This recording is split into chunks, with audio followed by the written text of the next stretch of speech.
La peste negra, primera parte.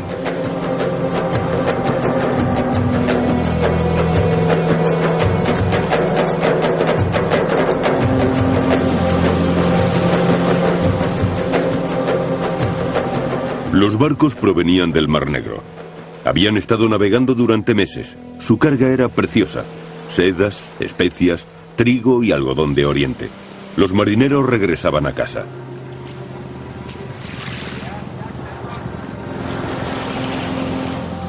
Desde Génova, a través del Mediterráneo y el Mar Negro, habían comerciado con los mercaderes del desierto de Cafa. El viaje de vuelta había sido una pesadilla. Pero sin saberlo, llevaban un polizón a bordo. Los marineros llevaron consigo una enfermedad que infectaba a todos los que hablaban con ellos, causándoles la muerte. El monje Michele da Piazza observó el comienzo de la catástrofe que iba a estremecer a Europa y lo escribió todo.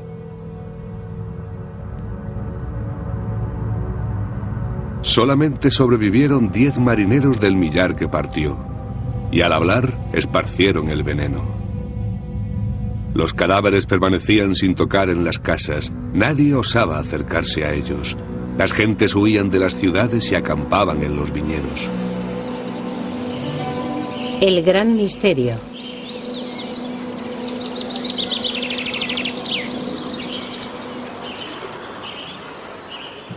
Poco después de que los marineros arribaran a Messina, en el sur de Italia, toda la ciudad había quedado desierta.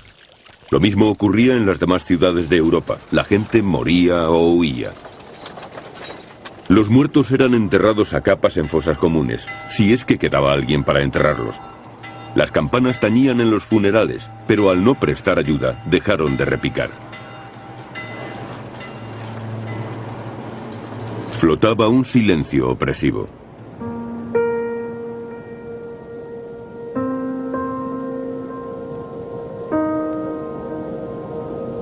Transcurría el año 1347 y la enfermedad fue llamada la plaga. Era la peste negra.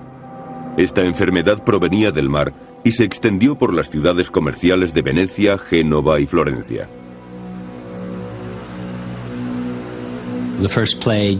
La primera plaga en lugares como Florencia puede que matara a 3/4 partes de la población, como mínimo la mitad. Sabemos que en otras localidades como Cambridge se llevó al 78% de la población. Esto ocurrió en 1348 o 1349. Y a continuación, la plaga se extendió todavía más al norte. Si suponemos que Europa tenía 80 millones de habitantes, entonces pudieron morir 25, 30 o quizás 40 millones. Esta es una estimación que se hizo entonces. En medio de la muerte negra, el Papa Clemente pidió que se calculase cuántos habían perecido. Se estimó que fueron unos 42 millones de personas. Puede que tuvieran razón. La plaga azotó a nuestros antepasados durante 400 años, pero en 1743, después de un último ataque a Europa, en el mismo lugar donde había surgido, en la costa próxima a Medina, desapareció. Para entonces, había cambiado la faz de Europa para siempre.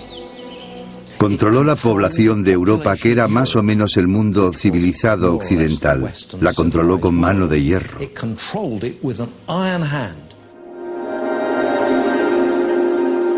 La plaga fue una catástrofe peor que la guerra. Ninguna de ellas había ocasionado tantas víctimas y dejado tan pocos supervivientes. La plaga sacudió la sociedad hasta la médula.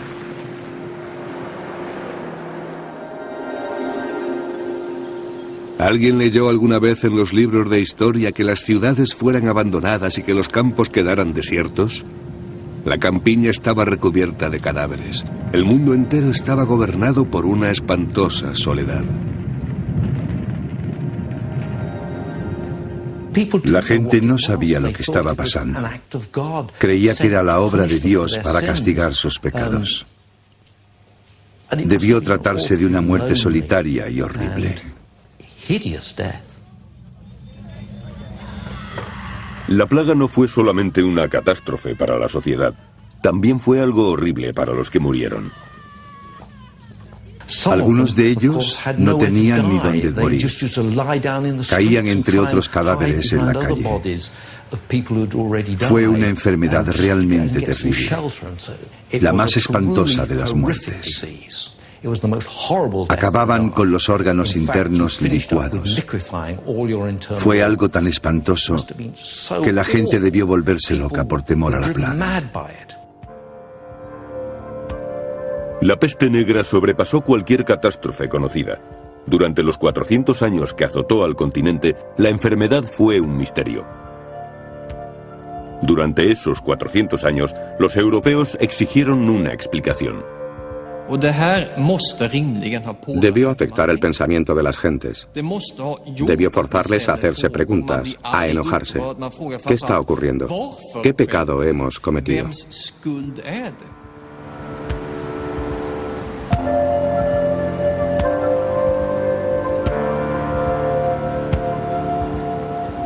En la sociedad medieval, Dios era todopoderoso. Y en Aviñón, durante las primeras oleadas de la peste, el Papa era el vicario de Dios. Y el Papa no tenía dudas de que era la voluntad de Dios. La humanidad debía ser castigada por sus pecados. Debían preguntarse si habían obrado bien. Muchas veces creían que habían pecado contra Dios. El Papa creó una oración especial para combatir la plaga.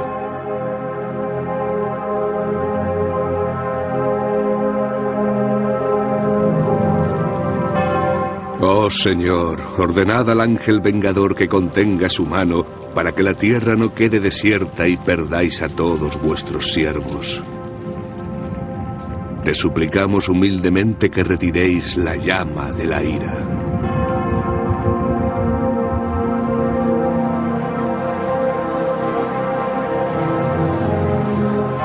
El Papa ordenó una serie de procesiones para suplicar a Dios. Los testigos manifiestan que miles de hombres y de mujeres participaron en ellas. Por todas partes, los duques y los caballeros ordenaron a las gentes que salieran en las procesiones. De esta forma, se declaró una especie de guerra santa contra la peste.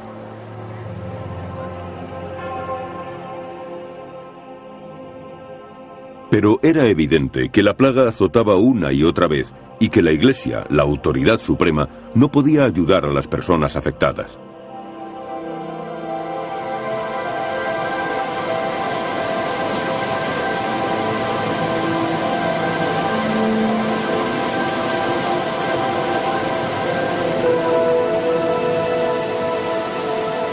El poeta Petrarca, que vivía a las afueras de Aviñón, se quejó así ante Dios.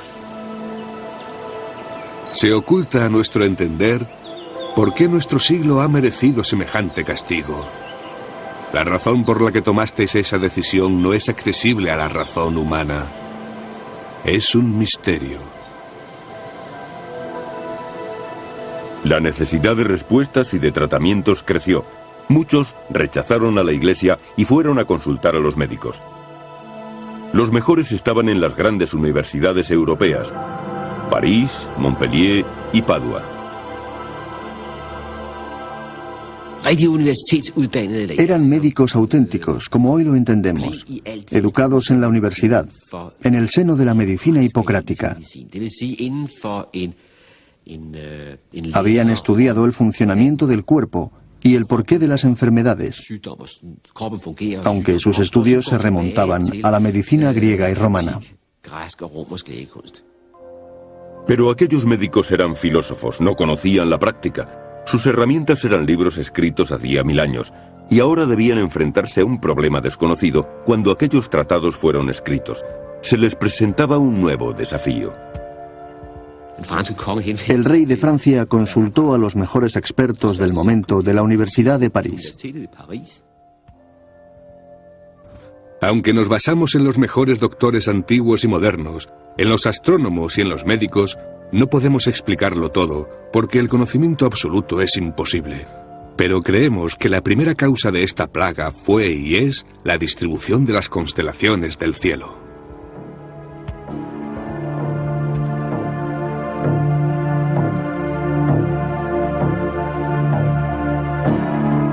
Los doctores estudiaron los movimientos de los planetas.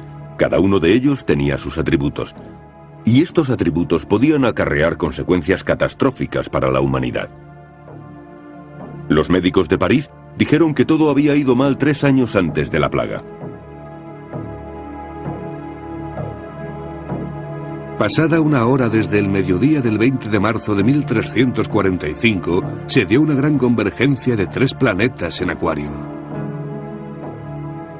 Los 3 planetas en conjunción fueron Saturno, Marte y Júpiter.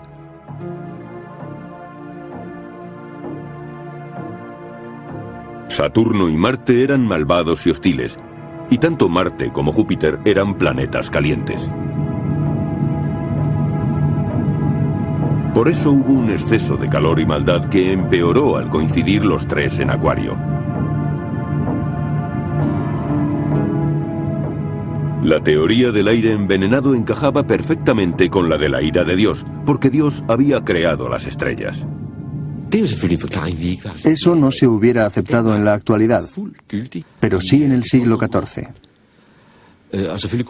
No se podía actuar sobre los planetas, solo predecir la peste. Los doctores no podían hacer nada con los planetas, pero creían que podían aumentar la resistencia humana para que el aire envenenado no entrara dentro del cuerpo.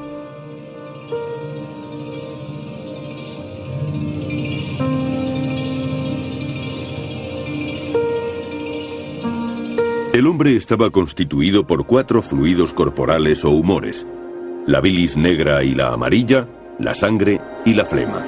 Tanto por exceso como por escasez de uno de ellos, la salud sufriría un desequilibrio. El mejor consejo de los médicos era armonizar los humores. Como la plaga causaba una gran fiebre, se le echaba la culpa a la sangre y se debía recurrir a las sangrías.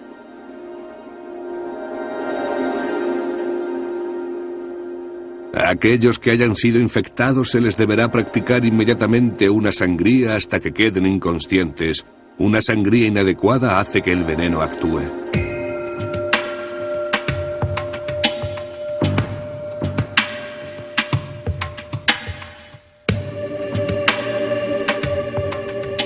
El obispo Knud de Dinamarca fue uno de los doctores de la plaga en sus primeros momentos. Escribió un libro para comunicar a los daneses lo que debían hacer. Les recomendaba que permanecieran fríos. Los más afectados son los que han practicado el sexo en exceso, tomado baños calientes o los que se han enfurecido mucho. La mayor parte de su libro trataba de cómo prevenir la infección, pero recomendaba un tratamiento. Para quemar los bultos, frotad con hojas viejas y mostaza molida. O bebed algarrobas, tomillo, plátano y harina de trigo mezclada con leche materna. Los síntomas eran muchos: piel descolorida, dolores de cabeza y bultos grandes en las ingles, detrás de las orejas y en las axilas. Los barberos hacían las sangrías y cortaban los bultos, ya que estaban acostumbrados al uso de la navaja. Los médicos eran un grupo de gran riesgo, ya que trataban a las víctimas de la plaga, y muchos se infectaban y morían. Morían más médicos y clérigos que otras personas, debido al contacto con los enfermos.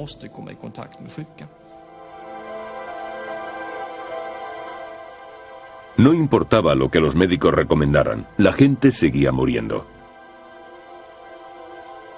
Boccaccio dijo acerca de las habilidades médicas o de la falta de ellas durante la primera plaga: puede que la naturaleza de la enfermedad sea incurable, o quizás los médicos que la tratan no conozcan su causa y prescriban un remedio no aconsejable.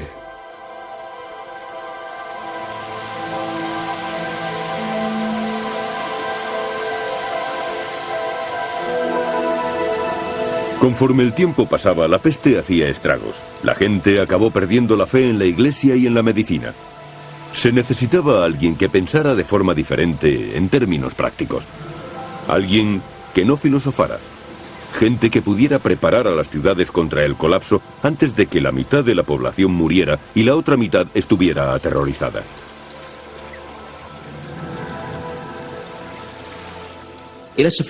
Poco a poco trataron de crear un aparato administrativo que pudiera combatir la enfermedad. En Venecia se creó una comisión de salud y en los archivos se conservan los documentos oficiales que resumen sus trabajos. Estos documentos son el resultado de 400 años de trabajo contra la plaga, leyes avanzadas y controles muy elaborados. Las decisiones de la Comisión de Salud demuestran que muy pronto, sin saber por qué, se averiguó que los cadáveres extendían la plaga muy rápidamente.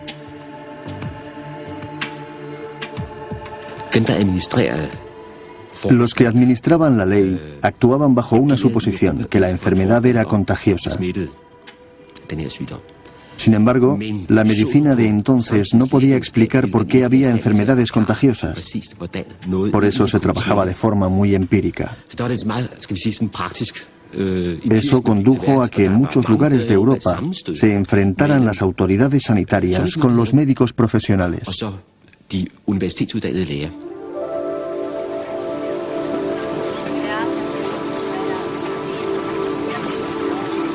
La Comisión de Salud de Venecia creó 3 comunidades para los infectados.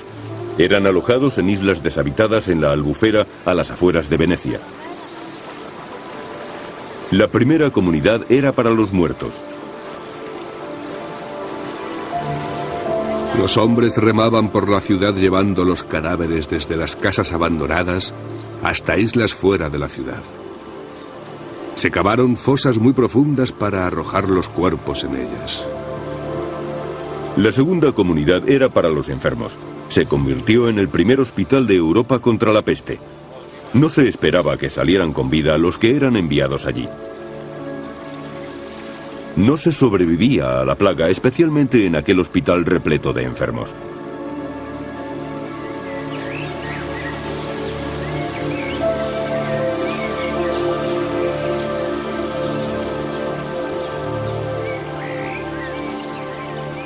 La Comisión de Salud de Venecia fue pionera en la lucha contra la plaga y además inventó la cuarentena.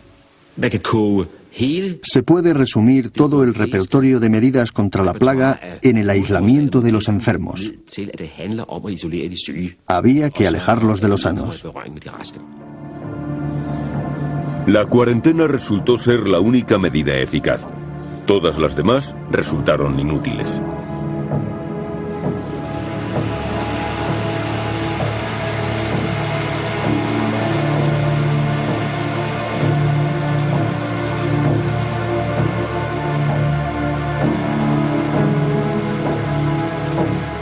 El Lazareto Nuovo se convirtió en la primera institución de cuarentena de Europa.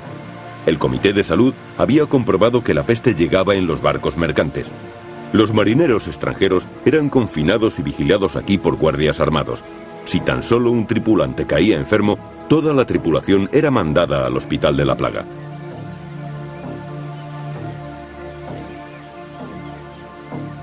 Las autoridades no corrían riesgos. Todo lo extranjero era sospechoso.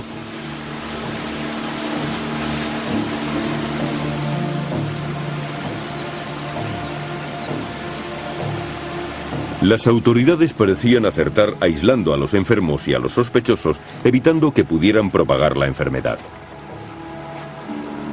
Pero la gente tomaba sus propias medidas.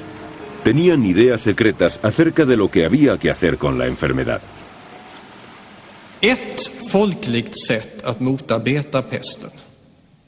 La forma con la que la gente luchaba contra esta enfermedad y otras era suponer que todos los desconocidos, personas o animales, estaban enfermos de peste e iban de ciudad en ciudad, aumentando el número de contagiados.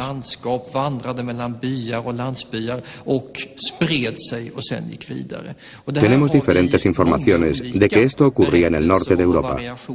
Hay muchas historias de esta clase en Suecia, Dinamarca y Finlandia.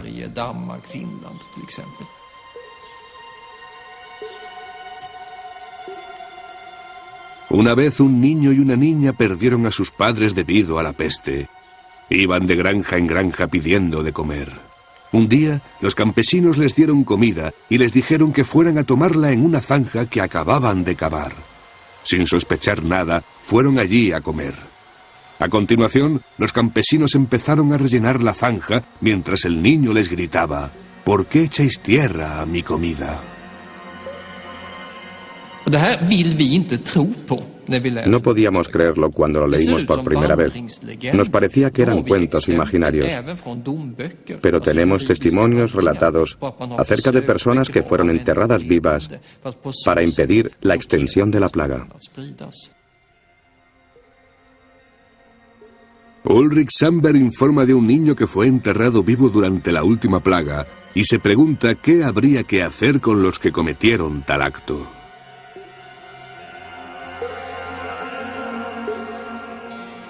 La historia nos parece hoy increíble, pero no entonces, cuando los enterramientos en vida eran la pena de muerte. 1 de junio de 1499. Se juzgaba a una sirvienta, Gunilda. Había admitido que había robado a un campesino y no negó que también había quemado su granja. Además, afirmaba que en caso de quedar libre, quemaría la ciudad de Visby. Así que fue enterrada viva. Descanse en paz.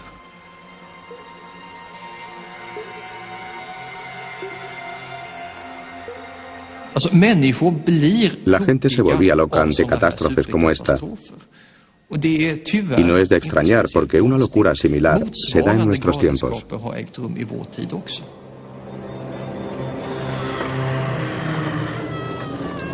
La locura continuó durante los 400 años que duró la peste negra.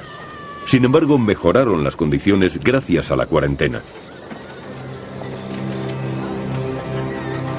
Pero nadie supo a qué se debía la plaga o de dónde procedía. Al final, acabó extinguiéndose.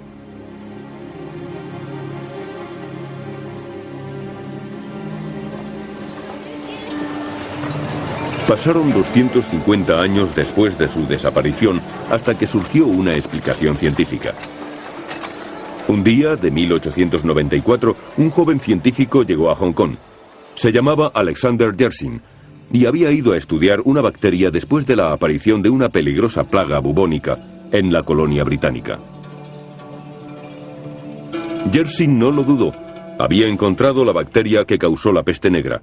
Escribió de manera entusiasta a su madre y su descubrimiento fue publicado en una revista científica. La peste bubónica actual presenta los mismos síntomas que la peste que redujo drásticamente la población de la Europa occidental.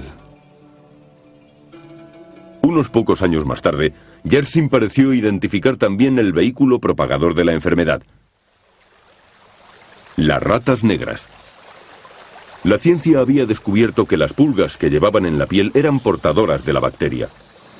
Las ratas viven cerca de las personas y cuando mueren, sus pulgas se vuelven hambrientas.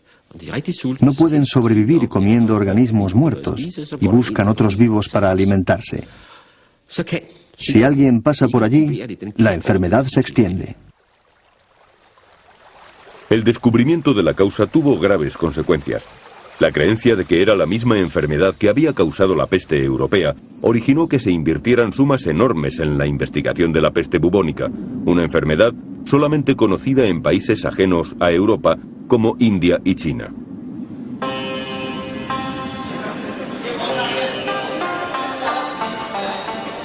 Pero ¿es correcta esta comparación entre la peste bubónica de India y China con la peste europea?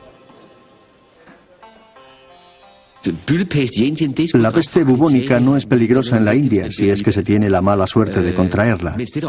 Pero la enfermedad europea fue enormemente contagiosa. La plaga bubónica de India nunca fue tan mortífera como la peste negra europea. La mortandad europea osciló entre el 10 y el 60 o 70%. Mientras que en la India siempre estuvo por debajo del 1%. Una diferencia tan grande entre las dos mortalidades solo puede tener una causa: Fue más contagiosa en Europa de lo que fue en la India. Muchos investigadores creen en la actualidad que era una enfermedad completamente diferente. Yo diría que no existen pruebas de que fuera la plaga bubónica.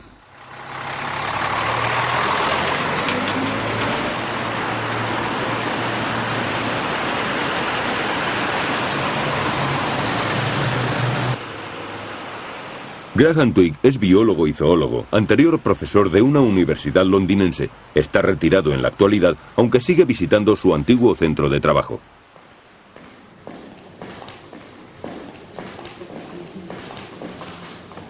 Cuando publicó su libro sobre la peste negra a mediados de los años 80, sabía lo que le esperaba.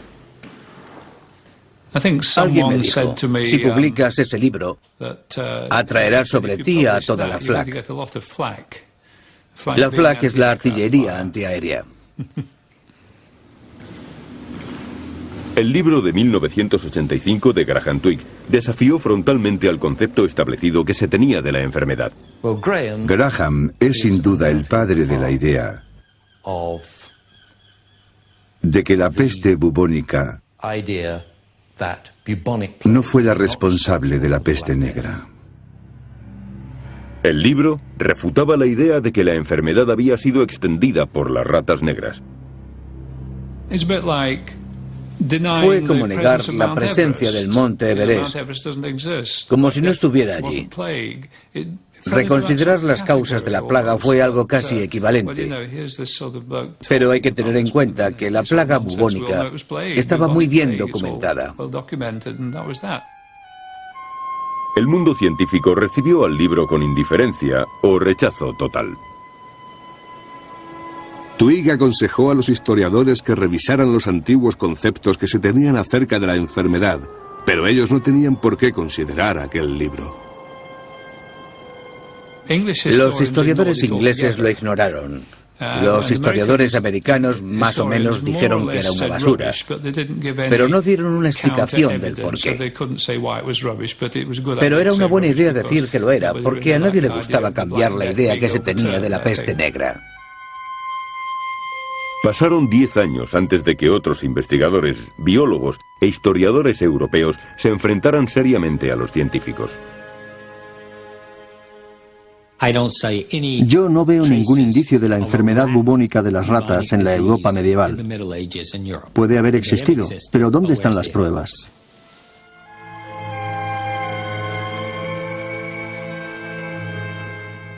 Samuel Cohn ha leído más de 40.000 documentos de archivos europeos, estadísticas, crónicas, testamentos, diarios y otros escritos medievales.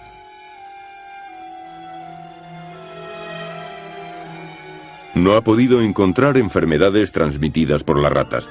Por eso propone una teoría de por qué se mantuvo aquella idea. Existe toda una mitología que se ha desarrollado. La gente necesitaba encontrar un culpable para esta gran mortandad. Para ello se busca un probable sospechoso y se escribe sobre estas sospechas. Como si se tratara de una matanza realizada por policías en el Houston de los años 60. Ni Cohn ni otros investigadores que han estudiado recientemente los archivos europeos tienen la menor duda de que la antigua teoría de que las ratas fueron las portadoras de la enfermedad es completamente errónea. Cuando esto se cuestionó por primera vez hace 54 años, se comprobó que se había puesto el dedo sobre un punto débil y que era incomprensible que durante 100 años se hubiera aceptado un diagnóstico que evidentemente estaba equivocado.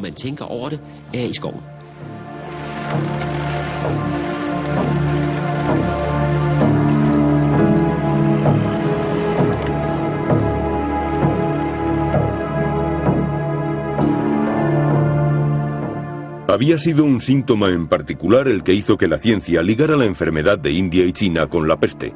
El bubón, una hinchazón. Los testimonios medievales asocian con frecuencia los bubones con la enfermedad. Los cuadros de San Roque, patrón de la enfermedad, le mostraban con un bubón en el muslo. Parecían los bubones de la moderna peste bubónica. Por eso parece lógico que la medicina moderna considerara que la enfermedad era la misma. Estos abultamientos figuran en los trabajos realizados por los estudiosos, médicos e historiadores que han definido la peste bubónica a lo largo de la historia. Los historiadores se apoyan en un argumento muy raro, que es la sintomatología, y en particular el signo de la plaga, el bubón. Pero Samuel Cohn señala que estos síntomas están muy lejos de ser certeros.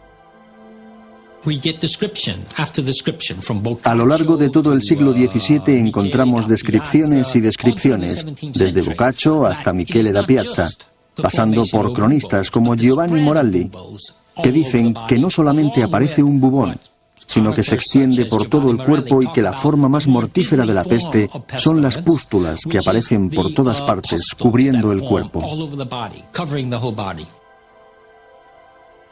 Los mortíferos bubones comienzan a extenderse y pronto cubren todo el cuerpo.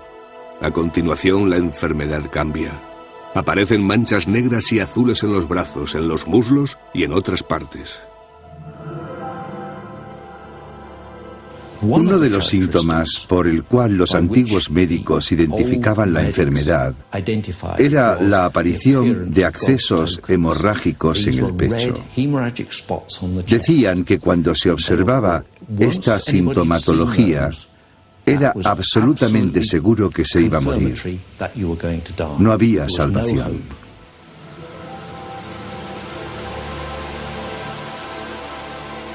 La plaga bubónica en India y China a finales del siglo XIX ha sido una de las mejores estudiadas por la medicina. Por eso estamos seguros de que las diferencias con los síntomas de la enfermedad medieval son muy claros.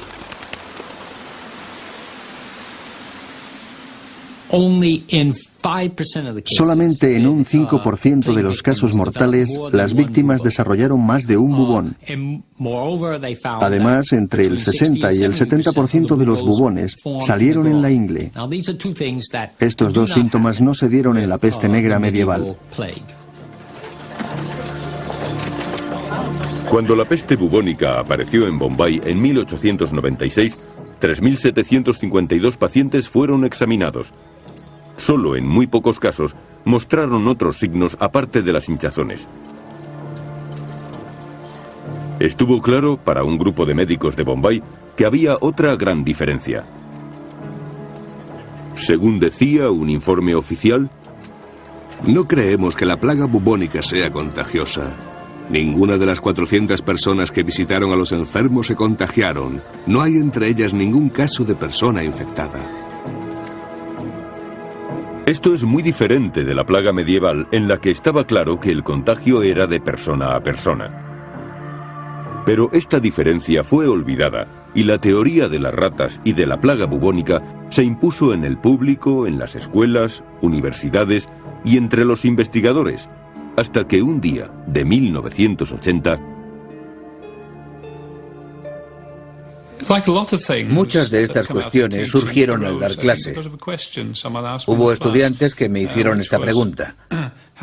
¿Cómo es posible que esta enfermedad semitropical pudiera tener tanto éxito causando la peste en la Europa de la mitad del siglo XIV?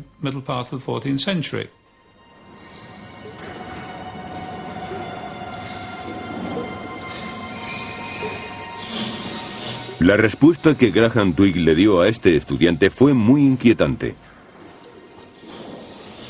Había algo que no casaba.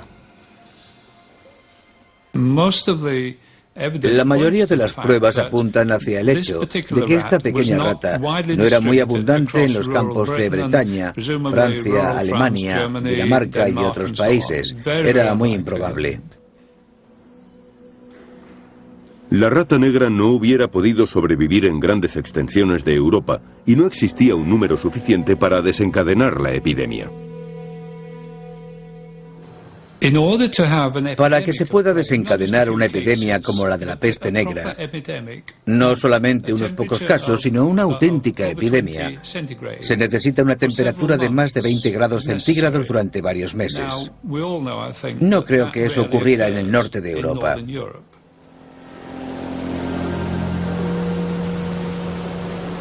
El clima no favorecía ni a la rata negra ni a las pulgas. La ciencia había pasado por alto otro detalle más. Ocurrió en el periodo más frío, en el momento más frío del último millar de años. Cuando la plaga se estableció, Europa estaba en medio de la llamada pequeña edad del hielo. Los ríos estaban helados. El clima hacía que fuera imposible que las ratas negras sobrevivieran. En el norte de Europa encontramos una plaga que tuvo lugar a lo largo de todo el año en áreas donde hubiera sido imposible que la peste bubónica infectara a las pulgas de las ratas, y mucho menos que diera lugar a una epidemia. Cuando el libro de Twigg apareció a mediados de los años 80, hubo una buena razón para revisar lo sucedido. Pero este no fue el caso. No es agradable que cuando algo que parecemos comprender bien se convierte en falso, debamos abandonar un conocimiento que dábamos por seguro y abrir un gran interrogante. Pero Graham Twigg cometió un gran error cuando presentó sus investigaciones. Al final de mi libro puse unas palabras, realmente una sugerencia, de que el antrax podría ser una alternativa.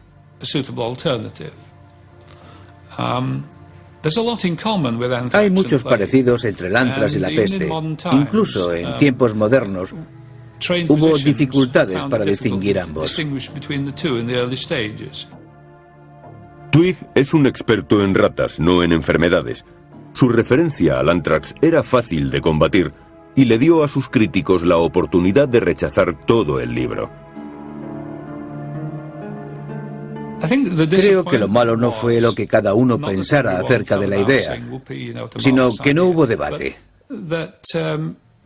Había esperado que se hubiera originado un debate, cartas de un lado para otro comentando las pruebas, pero no hubo nada de eso. Solo un silencio sorprendente.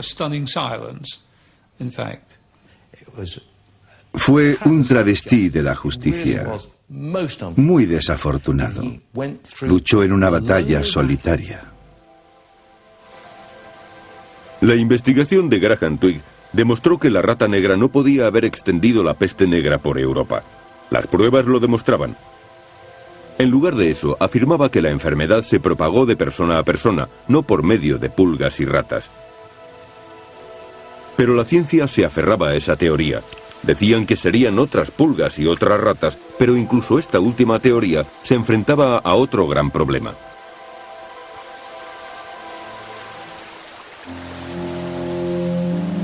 La velocidad de propagación de la plaga. La peste fue un ataque por sorpresa en Europa. Solo le llevó 3 años pasar desde el sur hasta el norte, una velocidad colosal. La forma más certera de explicarlo es suponer que la gente la propagaba, que se pasaba de persona a persona.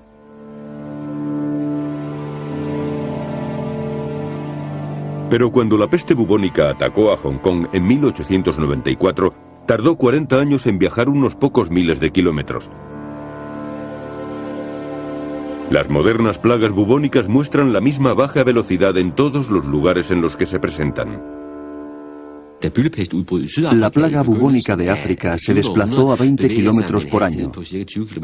La muerte negra lo hacía entre 2 y 8 kilómetros por día.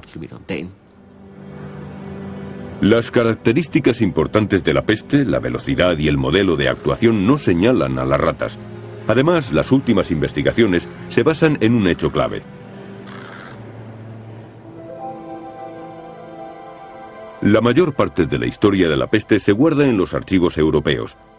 Todavía quedan nuevas claves por descubrir. La peste es como un crimen. Las pistas en el escenario del crimen son importantes, pero aún lo son más las que quedan por descubrir.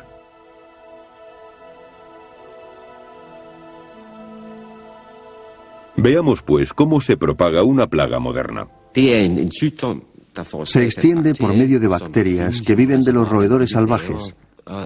Y aunque todavía no sabemos cómo, llegan hasta las ratas. Las ratas mueren y la enfermedad se extiende por sus pulgas.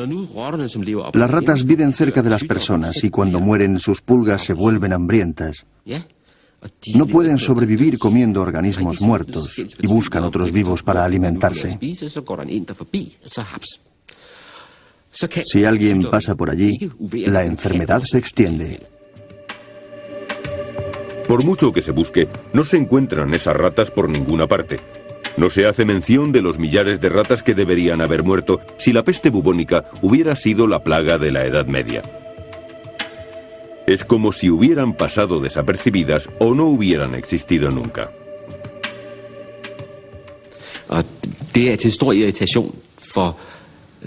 El argumento principal que irrita tanto a los historiadores que defienden la teoría de la plaga bubónica es que no hay relatos de ratas muertas.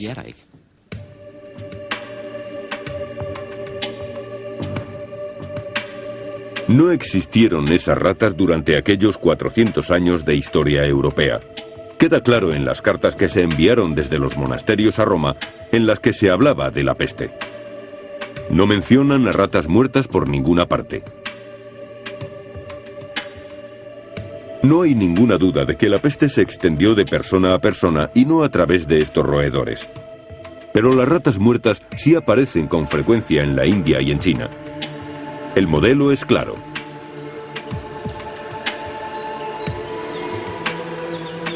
Antes de que la enfermedad ataque a las personas, aparecen ratas muertas a centenares de millares. El modelo es tan evidente que la gente ha aprendido a reaccionar. Las ratas son un aviso. La gente huye a los buques para evitar la infección. Podríamos preguntarnos si la peste bubónica se podría extender sin la ayuda de muchas ratas. Es fundamental para la epidemia bubónica que la epidemia de las ratas y su posterior muerte preceda a la humana.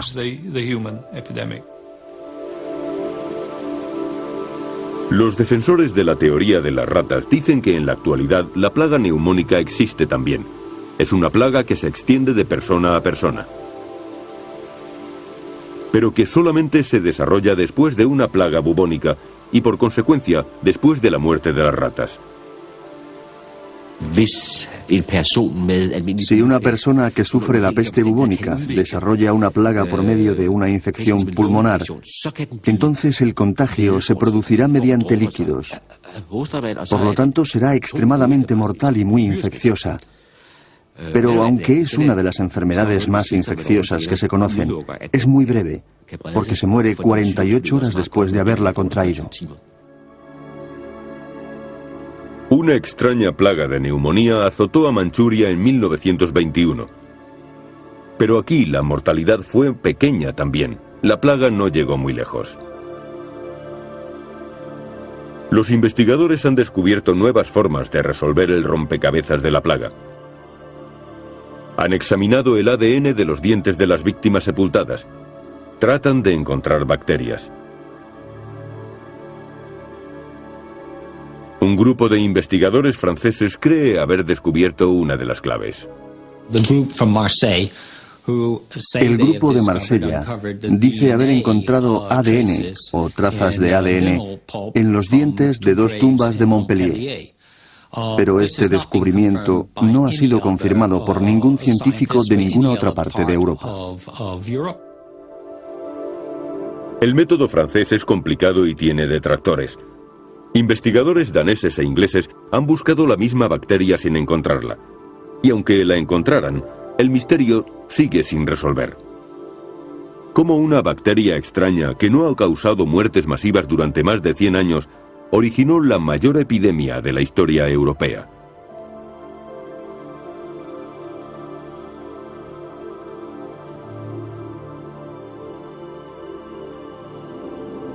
El biólogo Graham Twigg fue uno de los primeros en encontrar la respuesta. Era sencilla y lógica. No fue una bacteria lo que mató a tanta gente. Y ahora, 50 años más tarde, otros biólogos han llegado a la misma conclusión. Hace unos 10 años, Susan Scott estaba realizando unos estudios demográficos en Penrith, una pequeña ciudad del noroeste de Inglaterra. En 1597-1598, los habitantes sufrieron una plaga que está muy bien documentada. Es obvio que para mí, como zoólogo, no era una plaga bubónica, algo que todos creyeron en su momento. Es obvio, a todas luces, que la biología y los detalles de la plaga no encajaban con los de una plaga bubónica. Christopher Duncan hizo el descubrimiento cuando, con su colega Susan Scott, estudiaron los registros de iglesias de una serie de parroquias inglesas azotadas por la plaga. Cuando se estudia esas maravillosas fuentes, se puede seguir muy bien la epidemia, en particular su primera parte. Se puede observar la primera persona que muere en la comunidad y a continuación a la siguiente. Cuando se observa esta cadena de gente en conjunto, se puede ver cómo la infección pasó de la primera persona infectada a la primera familia, después a la siguiente familia y así sucesivamente. Con tiempo surge un modelo de comportamiento y ese modelo indica el paso de un largo periodo desde la infección hasta la muerte. Transcurren 37 días. Una vez observado este ciclo, se observa el mismo en todas las personas objeto del estudio. Fue una enfermedad infecciosa pasada de persona a persona, sin nada que ver con ratas ni pulgas. Fue solamente eso, una enfermedad infecciosa. Esta revisión sistemática de los registros ingleses de iglesia condujo a una nueva y decisiva teoría acerca de la naturaleza de la enfermedad. Pudimos determinar que el periodo de incubación era un tiempo largo, más de 35 días. Después de trabajar con los datos, llegamos a la conclusión de que era un periodo de 37 días, desde la infección hasta la muerte.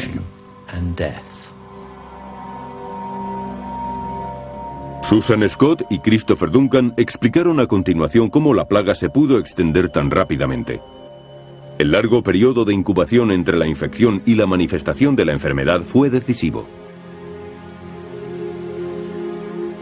Esta enfermedad es una enfermedad única. Su periodo de 37 días se compone de unos 10 o 12 días de latencia. Durante ellos, la persona desarrolla la enfermedad y no infecta todavía. A continuación, le sigue un periodo de 20 a 22 días, un periodo infeccioso, pero un periodo infeccioso muy largo. Después, pasan unos 5 días en los que los síntomas aparecen y el paciente muere.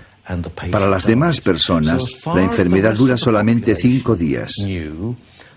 Pero la persona ya estaba infectada unas 3 semanas antes. En los días en que el transporte era muy primitivo, para que la enfermedad se extendiera a una cierta distancia, se necesitaba un tiempo largo para que llegara hasta el pueblo o ciudad siguientes.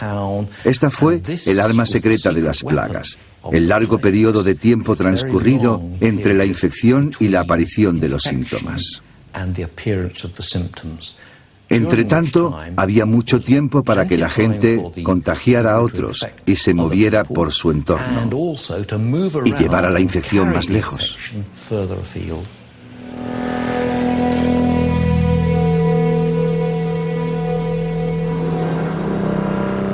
Los 37 días fueron la clave para combatir la enfermedad por medio de la cuarentena. Las autoridades habían decidido que la gente debía pasar 40 días en una estación de cuarentena a las afueras de Venecia. La palabra cuarentena proviene de 40 en italiano. Parece obvio, pues, que las autoridades medievales descubrieron muy pronto el modelo de actuación de la enfermedad y basaron en él sus medidas. Lo descubrirían por prueba y error. Debieron descubrir que si nadie mostraba los síntomas durante 40 días, desde que la última persona había muerto, estaban seguros. Debieron descubrir que después de 40 días la enfermedad desaparecía de la comunidad para siempre, al menos hasta la siguiente plaga. Los 40 días de la cuarentena se ajustan muy bien a una enfermedad que se manifiesta 37 días después de la infección. La cuarentena fue la clave vital para detener el contagio de la peste. Pero Duncan cree que existe otra razón por la cual desapareció la epidemia. La población de Europa, sujeta a oleadas sucesivas de la peste durante 300 años, desarrolló inmunidad a la enfermedad. Probablemente, una gran parte de ella se hizo resistente a la peste, porque había heredado un mecanismo mediante el cual la enfermedad no podía entrar con efectividad en sus cuerpos. Creo que esto fue uno de los motivos principales de la desaparición, que el número de personas sensibles a la enfermedad se había reducido sustancialmente.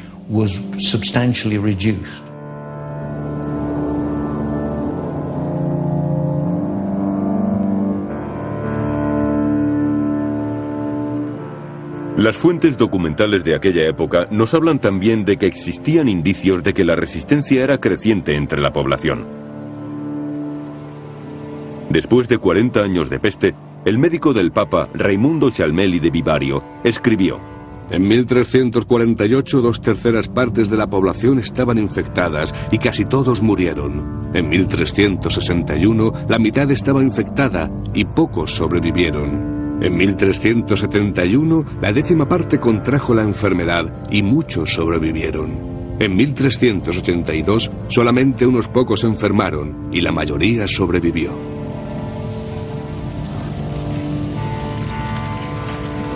Las últimas investigaciones ofrecen una nueva visión de la naturaleza de la enfermedad que mató a millones de europeos. Estas investigaciones apoyan al hombre que por primera vez cuestionó la causa de la epidemia.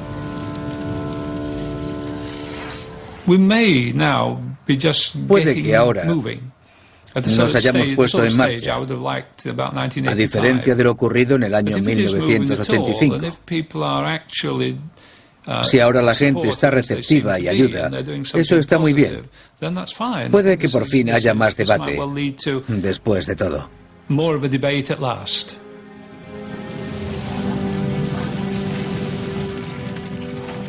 Si los investigadores, 350 años después de la desaparición de la enfermedad, siguen tratando de resolver el misterio, se debe en parte a que la catástrofe cambió a Europa para siempre. Fue el mayor factor demográfico durante más de 300 años. Controló la población de Europa, que era más o menos el mundo civilizado occidental con mano de hierro. Tan pronto como la población iniciaba una recuperación, había gente suficiente para otra epidemia. De esa manera, Europa solamente pudo crecer muy lentamente.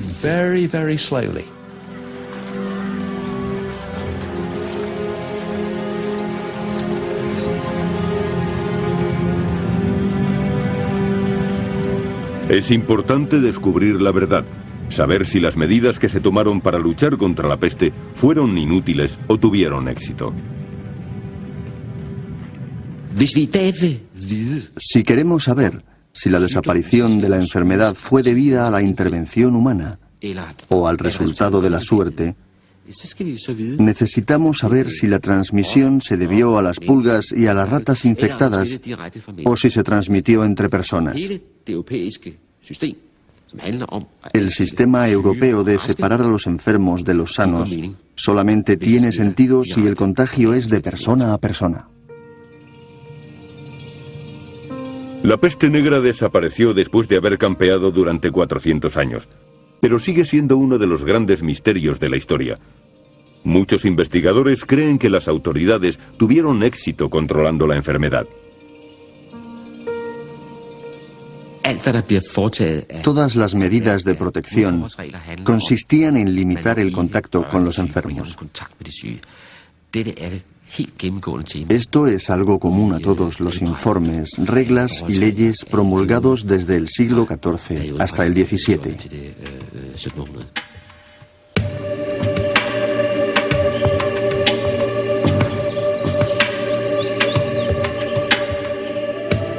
Este muro, situado en el sur de Francia, podría ser una buena indicación de que la enfermedad se propagaba entre personas y de que se trasladaba con los movimientos de las gentes. Fue construido durante una epidemia en 1721. Los que lo construyeron comprobaron que sus esfuerzos rendían frutos. Al final, la plaga no se extendió más allá del norte de Provenza. Creo que es importante confirmar que fue una idea dirigida a este fin, porque se trataría de la intervención del Estado en favor de la salud de las gentes. Por eso hemos acuñado la expresión salud pública, por la cual debemos obedecer reglas comunes que limitan nuestro comportamiento. La peste negra cambió Europa al obligarla a luchar contra ella e impedir el desastre. Un ejemplo, el muro de la plaga. Quizá esa eficacia al actuar fue la que hizo que la peste desapareciera. No se conoce con certeza la naturaleza de la enfermedad o de dónde provenía. Pero a Christopher Duncan le encanta exponer su opinión. Yo creo que fue una enfermedad emergente que se originó entre los mamíferos africanos y que después pasó a los seres humanos y se convirtió directamente en una enfermedad contagiosa. La mayoría de las terribles enfermedades, como el ébola, gripe, etc., se originaron de esta manera. Las llamamos zoonosis. Creo que se originó así, probablemente en el Valle del Rift, cerca de Etiopía. Luego viajó por el Nilo y se transmitió al principio en barco, a través del Mediterráneo, como la muerte negra, desde el Levante, Alejandría, Egipto, hasta Mesina, para extenderse por toda Europa.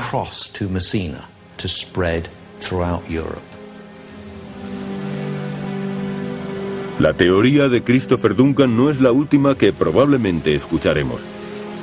Otros investigadores apuntan que pudo haber varias enfermedades que azotaron Europa durante los 400 años de la peste. Pero con toda probabilidad hay un causante al que podemos absolver. Las pequeñas ratas que fueron declaradas culpables de la catástrofe ocurrida en Europa hace 100 años. Debemos encontrar una nueva y mejor razón.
La peste negra, segunda parte.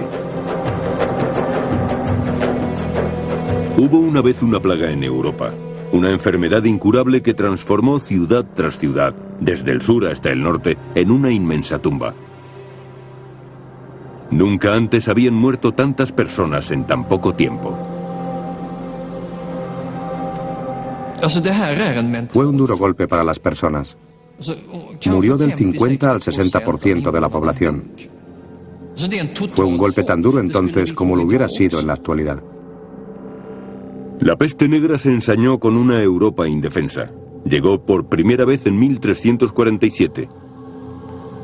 Pero volvió intermitentemente durante 400 años. Nadie estaba seguro. No se sabía cuándo regresaría.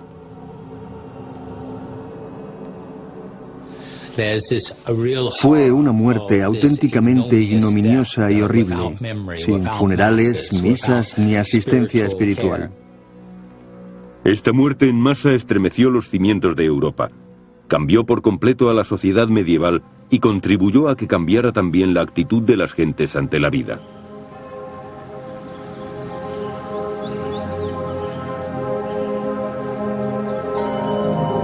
A la sombra de la peste negra.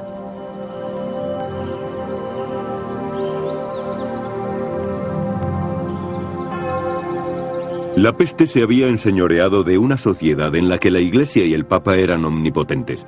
La Iglesia poseía las respuestas a las preguntas más importantes. En la actualidad, la ciencia es una especie de religión universal. Creemos que la ciencia conoce la respuesta. Si nos fijamos en la Edad Media, en el siglo XIV, era la religión la que explicaba las cosas que hoy explica la ciencia. Dios era la autoridad suprema. La suerte de las personas estaba echada al nacer, por lo tanto todos sabían la misión que debían desempeñar en la vida. Fue en este mundo donde atacó y se extendió la peste negra.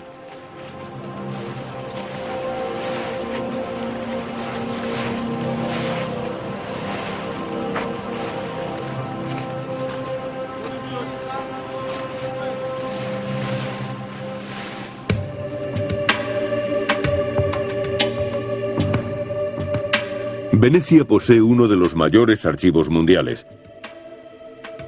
En él se guardan muchos relatos y narraciones de la Edad Media, desde el mismo momento en que apareció la plaga.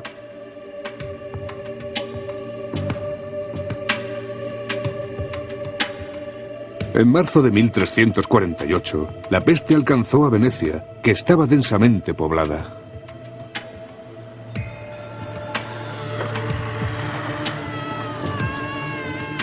Pronto las carrozas funerarias tuvieron que cargar con 3 o más cadáveres.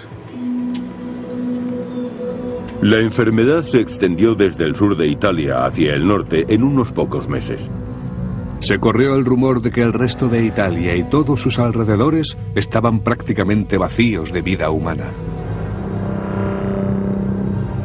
Y se extendió a Francia. En 1348, Francia y el mundo entero fue atacado por algo peor que la guerra. A Austria y Alemania. Las gentes se contagiaron. No podían escapar a la muerte.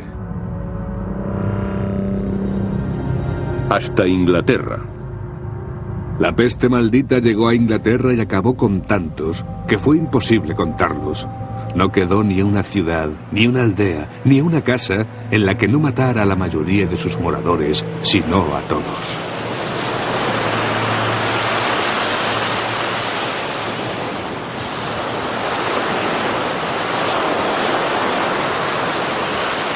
No se sabía por dónde iba a aparecer la peste y por dónde no. Azotaba a todas las regiones, especialmente las grandes ciudades, pero también a lugares aislados. Tal como aquí en el norte de Europa, en la costa del Mar del Norte. En tan solo 3 años la enfermedad se había extendido por todo el occidente. Era extraordinariamente rápida, considerando que los medios de transporte más veloces eran los barcos o los caballos.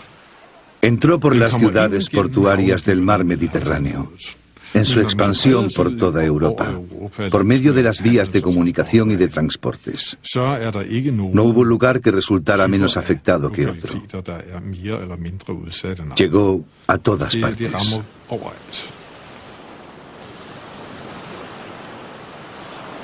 En las tierras escandinavas, en los lugares afectados, se documentó muy poco la peste.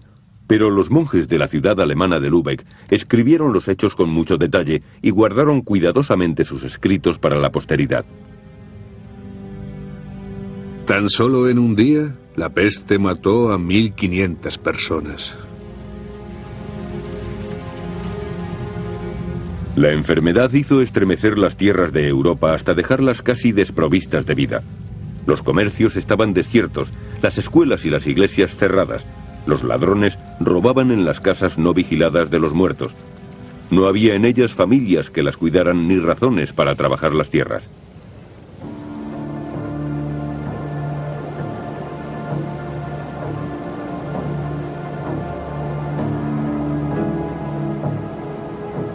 Los muertos dejaron los campos sin cultivar y las autoridades no podían recaudar los impuestos. Los ricos se hicieron pobres. Algunos dirigentes se sintieron obligados a hacer lo que fuera para mantener viva a su gente. En Dinamarca, el rey Valdemaro introdujo una nueva ley. Nosotros graciosamente excusamos los castigos de los crímenes que hubieran merecido la muerte debido a la gran pérdida de población en el reino de Dinamarca. Valdemaro abolió la pena de muerte. La población había disminuido tanto que no tenía sentido matar a nadie.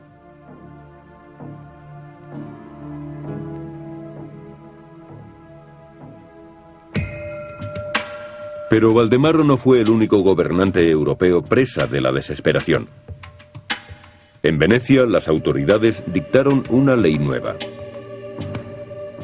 Para reconstruir nuestro estado, todos los castigos serán abolidos de ahora en adelante. No solamente la pena de muerte, sino todas las formas de castigo fueron abolidas. Incluso se perdonaron los impuestos no pagados. Pero los peores criminales no escaparon impunemente de la muerte. Se les impuso una condición: realizar el trabajo que nadie quería hacer, transportar los féretros.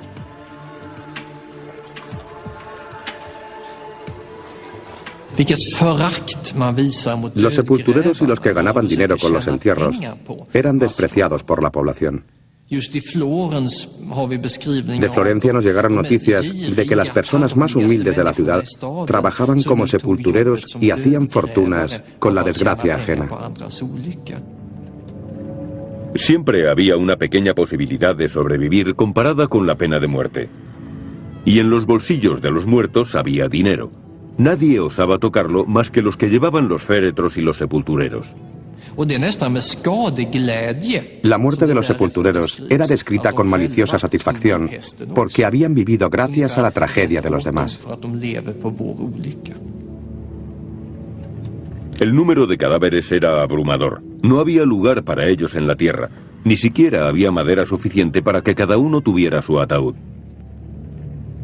Marchione di Copo Stefani, un cronista florentino, escribió que durante el día y la noche los sepultureros arrojaban los cadáveres en fosas comunes masivas y los cubrían con una capa de tierra. A continuación, otra capa de cadáveres y otra de tierra. Cuerpos, tierra y después, como si hubiera hecho una lasaña, decían: queso, pasta, queso, pasta. Una comparación horrorosa y macabra, pero era su forma de mantenerse cuerdos ante aquella locura.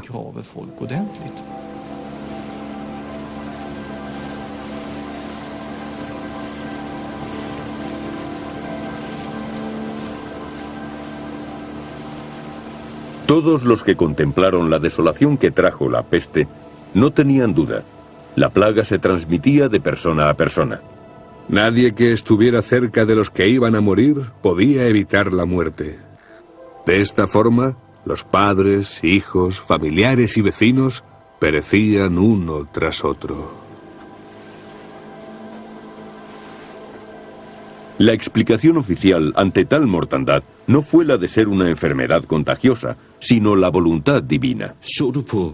La ciencia médica de la época no podía determinar por qué una enfermedad era contagiosa. Pero extraoficialmente los testigos presenciales y las autoridades sanitarias no albergaban dudas. La conclusión unánime de las autoridades sanitarias era que se trataba de una enfermedad contagiosa. Se transmitía o por contacto directo con el enfermo o por tocar sus posesiones, especialmente sus vestimentas y ropa de cama. Los reyes y los príncipes también ignoraron la ciencia médica oficial y trataron a la peste como si fuera contagiosa. El duque de Milán, Gian Galeazzo Visconti, era un déspota, un tirano con mucho poder. Decidió controlar las fronteras del territorio de Milán con mano férrea y lo hizo con mucho éxito. Milán evitó la peste durante la primera plaga. El duque Visconti tomó fuertes medidas en cuanto aparecieron los primeros síntomas de la enfermedad. Emparedaba a las gentes dentro de sus casas y las abandonaba. Pero no pudo impedir la segunda plaga, así que decretó unas nuevas y estrictas leyes. Cualquiera que tenga un absceso deberá abandonar inmediatamente la ciudad y vivirá en el bosque hasta que muera o recupere la salud. Los clérigos que no informen de su enfermedad serán quemados vivos, y los que cuiden a los enfermos serán condenados a muerte. El edicto se puso en los lugares públicos y se leyó en los funerales. Surgieron nuevas leyes y regulaciones. La peste atacaba una y otra vez, y esta fue la única medida de que disponían las autoridades para enfrentarse a su amenaza. El repertorio de medidas contra la peste utilizado en Europa se puede resumir en que aislaban a los enfermos y se aseguraban de que no entraran en contacto con los sanos. Los infectados eran abandonados por todos, se les mantenía en sus casas, apartados de la comunidad. Muchos trataron de ocultar que estaban enfermos cuando descubrían los síntomas, pero era deber de todos denunciarlo. Los castigos eran muy duros para los que trataban de esconder a sus hijos o a otros familiares. A los afectados se les cortaba el único lazo de unión que tenían con la sociedad.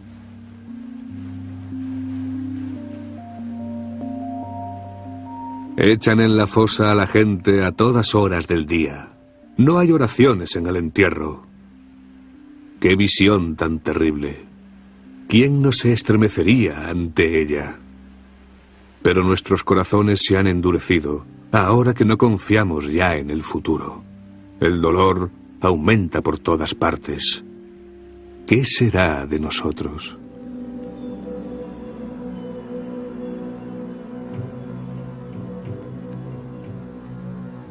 Europa estaba paralizada. Millones de personas permanecían aterrorizadas.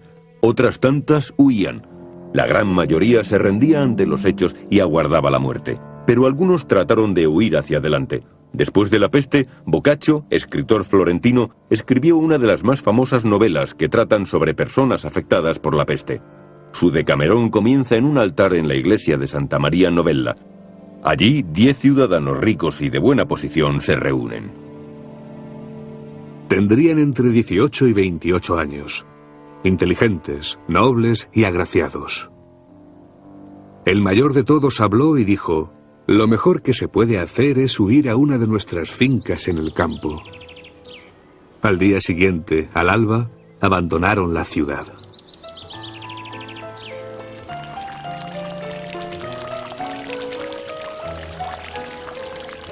Se mantuvieron apartados de todos los extraños y no quisieron saber nada de los enfermos y de los muertos. En lugar de eso, se entretenían con música y otros placeres. Fue un auténtico movimiento. La mejor forma de enfrentarse a la peste era escapar de la realidad.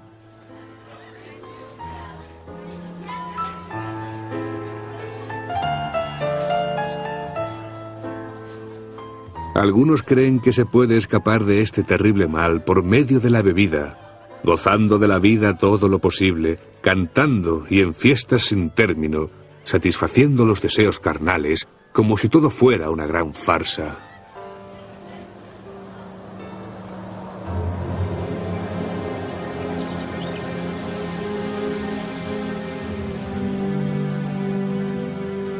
Como siempre, los ricos y poderosos poseían un lugar seguro donde aislarse. El Papa tenía muchas propiedades en Aviñón donde podía refugiarse. Se sabe que durante la primera plaga pasó el tiempo cazando, pescando y escuchando música en lugar de dedicarse al espíritu. Se refugió en su castillo de la montaña cuando la peste se apoderó de Aviñón. Pero la mayoría de las gentes no tenía dónde escapar, sencillamente huían a ciegas.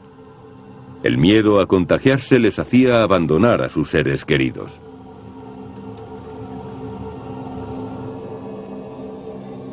El moribundo suplicaba a su familia: venid, tengo sed, dadme un poco de agua. Todavía estoy vivo, No temáis, quizás no muera. Ayudadme, sostened mi cuerpo enfermo. Los niños sollozaban. ¿Por qué me abandonas, padre? ¿Olvidas que soy tu hijo? ¿Dónde estás, madre?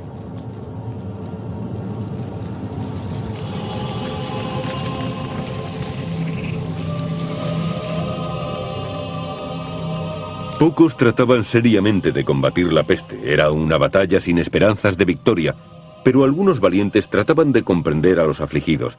Dios estaba furioso, debía ser aplacado. Los flagelantes se azotaban hasta sangrar. Querían parecerse a Jesús camino de la cruz. Esperaban que así desapareciera la peste. La penitencia era necesaria, pues eran pecadores.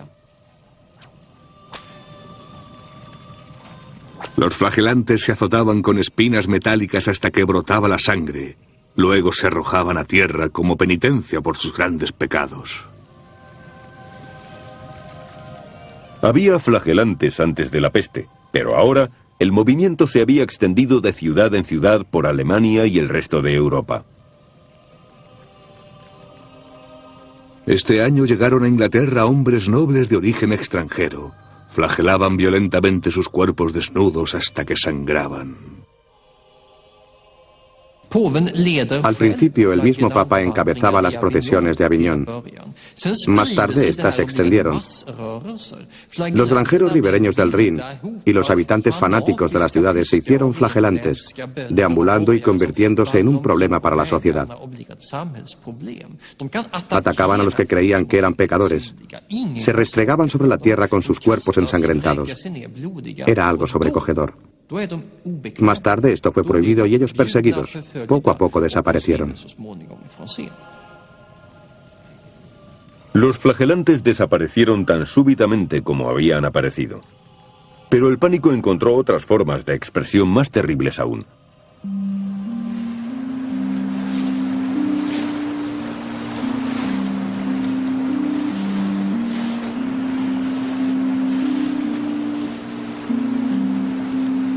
La población de las grandes ciudades estaba en guardia. La idea de que Dios castigaba a los pecadores no era aceptada universalmente. La gente encontró una explicación muy adecuada a la época. La plaga era un envenenamiento a escala masiva. Los judíos trataban de eliminar a la población cristiana. Y para conseguirlo, envenenaron el agua de las grandes ciudades de Europa.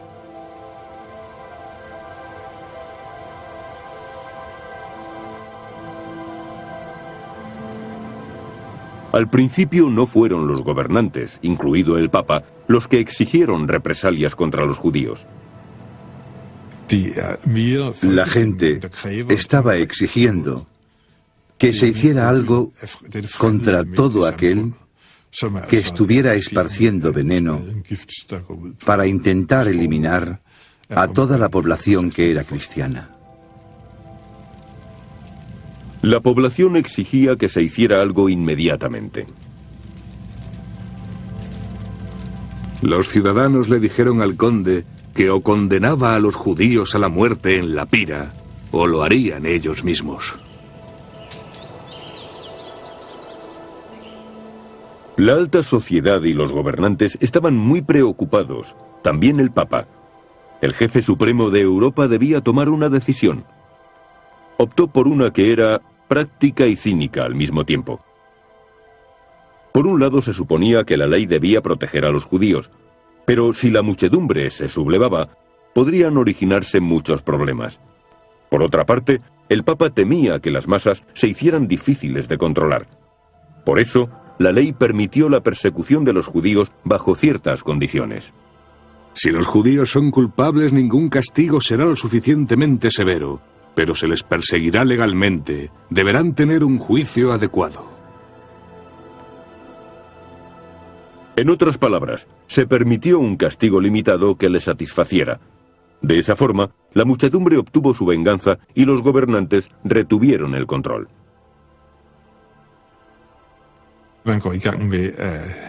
Se utilizó la tortura para obligar a los judíos a confesar que habían sido ellos, mandados por otros judíos, los causantes de la plaga,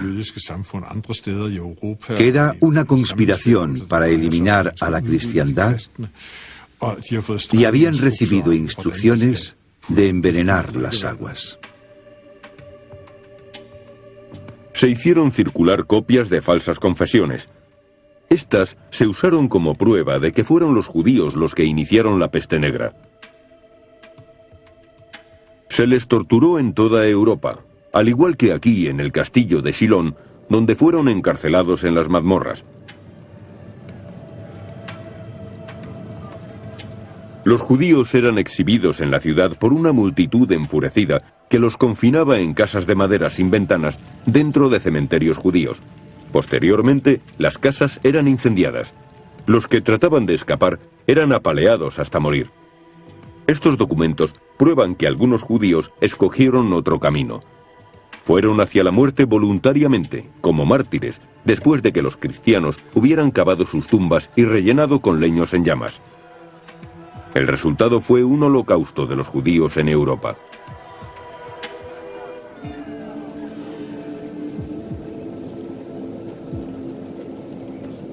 La primera oleada de la plaga negra dejó un profundo legado en Europa. Parecía como si todo debiera empezar de nuevo. En la iglesia de Larbo, en Gotland, Suecia, hay una lápida grabada con caracteres rúnicos cuya inscripción indica que un hombre murió algunos años después de que se produjera la Gran Muerte. Pasaron 5.199 años desde Adán hasta el nacimiento de Jesús, y 1.350 años desde el nacimiento de Jesús hasta la Gran Muerte. Pero la peste regresó después de la primera oleada. Fue en 1348. La siguiente epidemia se presentó 13 años más tarde y también diezmó la población europea. Antes de la plaga, la población era excesiva. Los labriegos más pobres debían trabajar como esclavos en la tierra para combatir el hambre y pagar sus deudas. Pero pasada la peste, los que sobrevivieron podían elegir las mejores fincas. Los señores feudales estaban desesperados. Dependían totalmente del trabajo de los demás y de repente los campesinos se encontraban en una magnífica posición. Literalmente fue el caso de lo que es pan para unos es veneno para otros. Los campesinos, artesanos y agricultores se dieron cuenta de que habían pasado a ser muy necesarios. Después de la Gran Muerte exigieron jornales mucho mayores. No eran tontos y se aprovecharon de la situación, algo que las autoridades no deseaban y que trataron de impedir. Hubo tal escasez de trabajadores que los pobres podían elegir. Solamente trabajarían para los ricos y se les triplicaba el salario.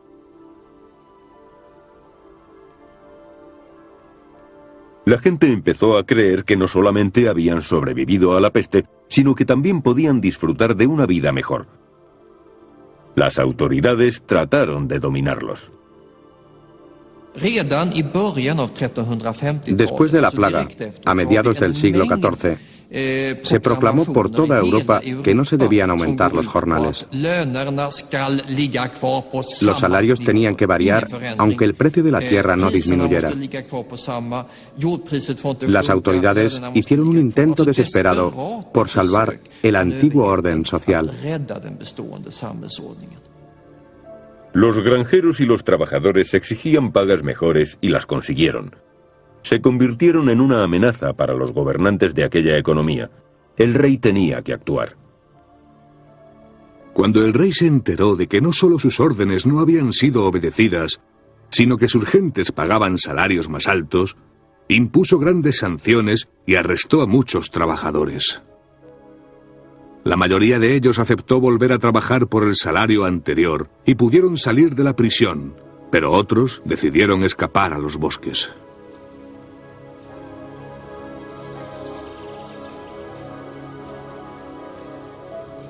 Con ellos nació la leyenda de un hombre que se convirtió en proscrito y huyó al bosque con algunos seguidores leales. Se convirtieron en una banda de criminales que asaltaban y robaban, mientras las autoridades los perseguían inútilmente. La leyenda de Robin Hood se hizo muy popular cuando la peste azotó a Inglaterra y al resto de Europa por segunda vez en los años 60 del siglo XIV. No fue una casualidad que la balada de Robin Hood se hiciera muy popular. Se habló de él por primera vez en el famoso poema Piers Plowman, del año 1370, en el que un clérigo, que es la auténtica personificación de la pereza, dice: no puedo recordar el Padre Nuestro, pero sí me acuerdo de Robin Hood. Se relataba la historia de un hombre que robaba a los ricos para ayudar a los pobres. Un hombre que vengaba las injusticias. Se convirtió en el modelo de las nuevas esperanzas de los campesinos.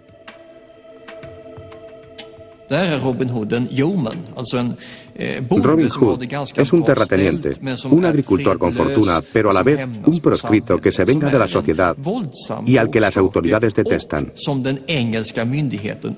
Era un revulsivo social.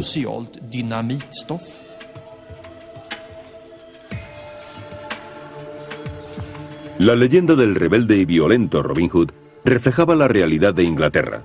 Existía un sangriento enfrentamiento entre el pueblo y sus gobernantes. El rey no podía recaudar suficientes impuestos porque la mitad de la población había muerto. Necesitaba el dinero porque estaba en guerra con Francia. Había muchos nobles que habían perdido sus ingresos y que exigían compensaciones. Las clases altas querían más y los campesinos querían progresar en la escala social. Los dos estratos sociales iban a enfrentarse sin remedio.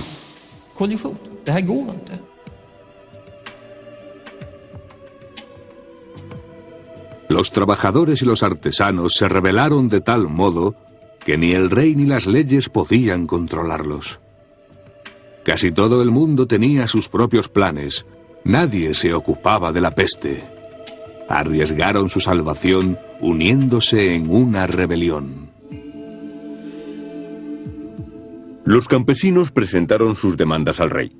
Los proscritos deben ser perdonados. Los campesinos no serán esclavos. El dinero que la Iglesia se ha apropiado debe ser redistribuido. Todos los hombres son iguales, menos el rey. Muchas de aquellas demandas sociales tuvieron su origen en personas que habían sido educadas como clérigos en Inglaterra, Francia o el resto de Europa. En la actualidad, estas demandas nos parecen muy modernas, como la igualdad de oportunidades ante la propiedad privada, que la nobleza fuera abolida y que los dirigentes fueran elegidos democráticamente. Ideas que hoy tacharíamos de filocomunistas. En Inglaterra los rebeldes eran aplastados. Mientras el rey escuchaba sus demandas, se ocupaba de que sus caudillos fueran asesinados. La igualdad social y la propiedad privada fueron suprimidos, pero los tiempos habían cambiado.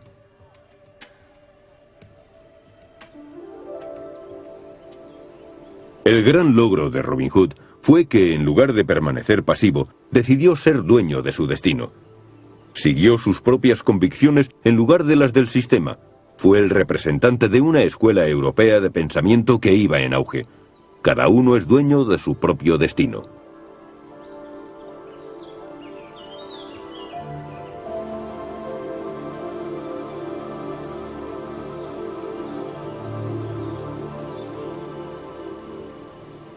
Petrarca, el poeta, vivió aquí en el sur de Francia. La peste había cambiado su forma de ver la vida. Este cambio fue inspirado por la manera en que los gobernantes y las autoridades se habían enfrentado a las calamidades. Su estupidez, su ceguera y sus mentiras eran manifiestas. La peste fue la mejor forma de delatarlas.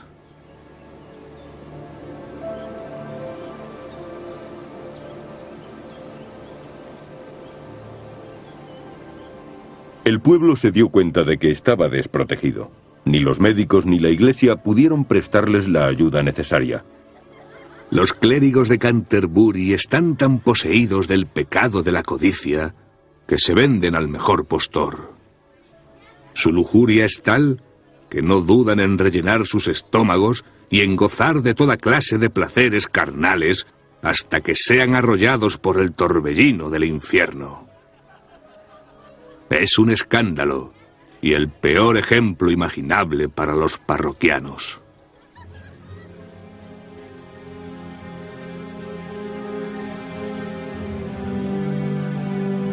El fallo de los clérigos fue un problema grave para una sociedad dominada por la Iglesia. La gente trató de escapar de la peste a su manera. Querían estar seguros de que irían al cielo y serían recordados. Esta nueva forma de pensar se aprecia claramente en uno de los archivos principales de Florencia.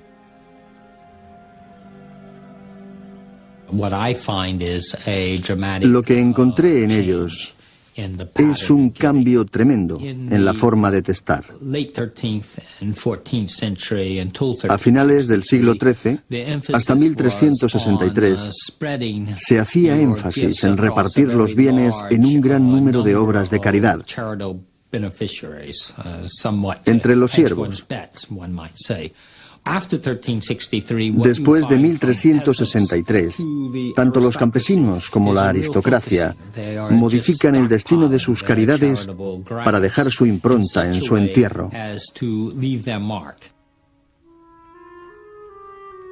Durante años Samuel Cohn ha estudiado la peste negra. Ha leído miles de testamentos de la Edad Media, empezando por la primera plaga.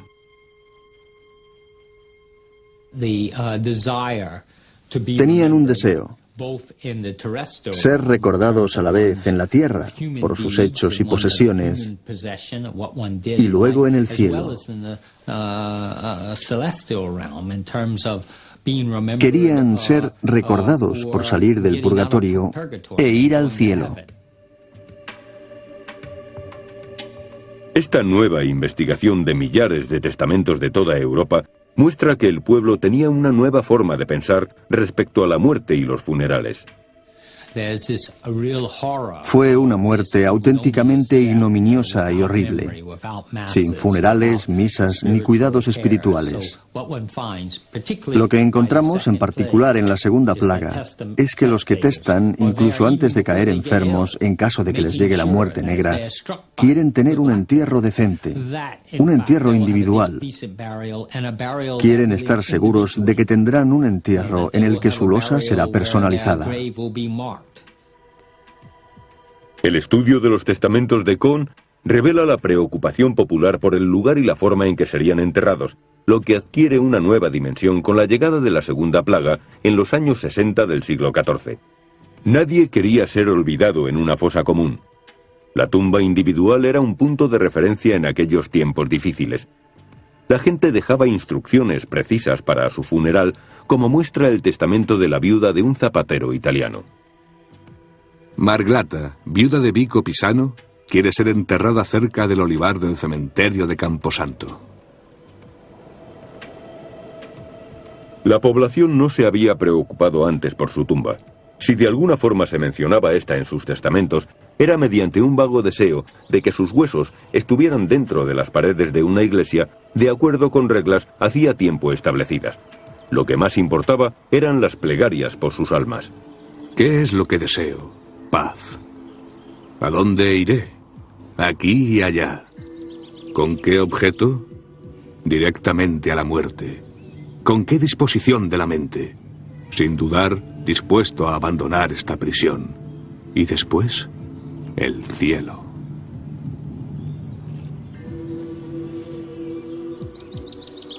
Esta visión de la vida era la que predominaba en Europa antes de la llegada de la peste. Cualquier otra forma de pensamiento estaba prohibida por la Iglesia. El cristianismo nos prohíbe amar al mundo, a las cosas efímeras.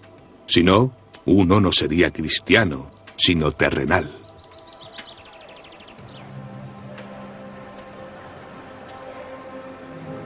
Cuanto menos se ocupe uno de los asuntos terrenales, más se amará a Dios y a lo espiritual.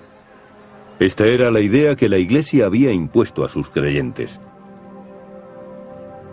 También debía ser aplicada a los gobernantes y a los ricos.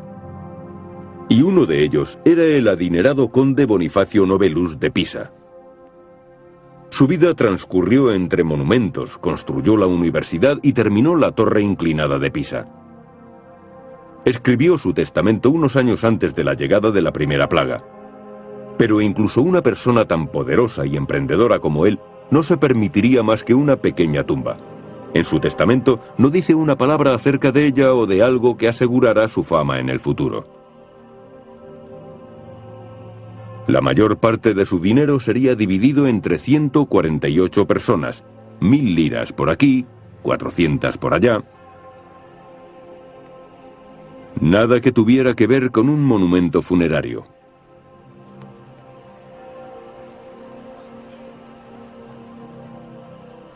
Pero después de la peste hubo un gran cambio. Hubo un gran auge en la construcción de capillas, no solo individualmente, sino en términos absolutos.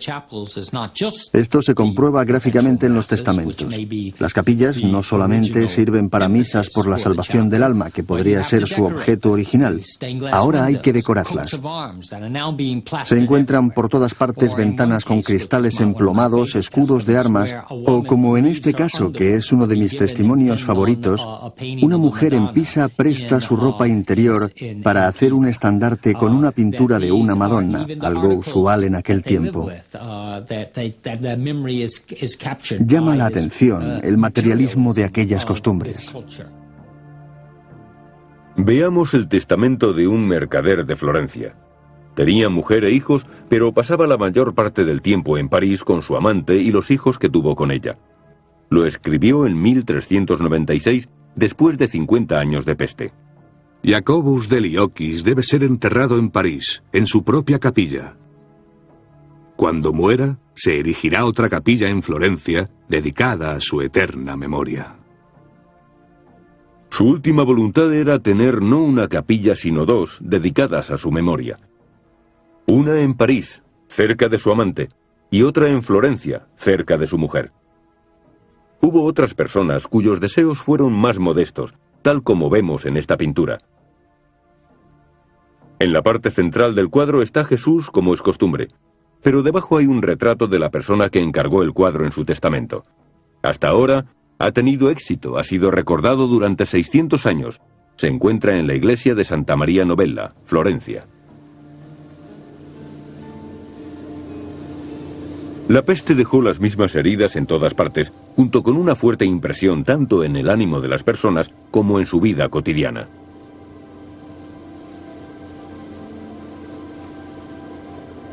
También repercutió en el mundo que vendría a continuación. En 1576, un grupo de eminentes daneses viajó a la isla de Ven para poner la primera piedra de un observatorio.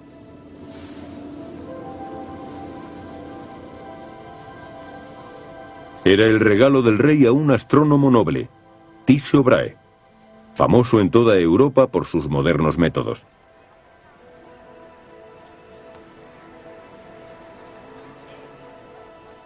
Tycho Brahe, de 30 años, había dado esplendor al reino de Dinamarca.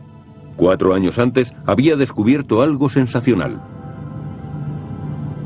El 11 de noviembre, mientras contemplaba las estrellas, vi una nueva y desconocida, donde estaba seguro de que nunca antes había estado anteriormente.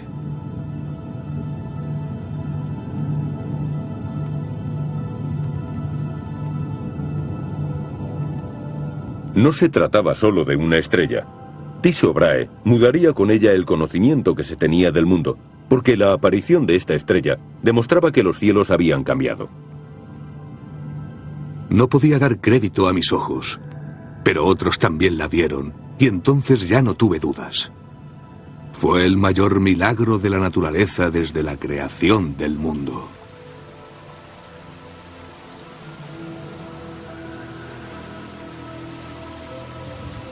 Tycho Brahe contribuyó a crear una forma de pensar completamente nueva. La naturaleza puede ser pesada y medida, Con esto se abrió paso al Renacimiento, la era de los grandes descubrimientos. Por lo que respecta a la ciencia, en la actualidad se cree cada día con mayor convicción que el conocimiento es algo que se consigue mediante experimentos y observación.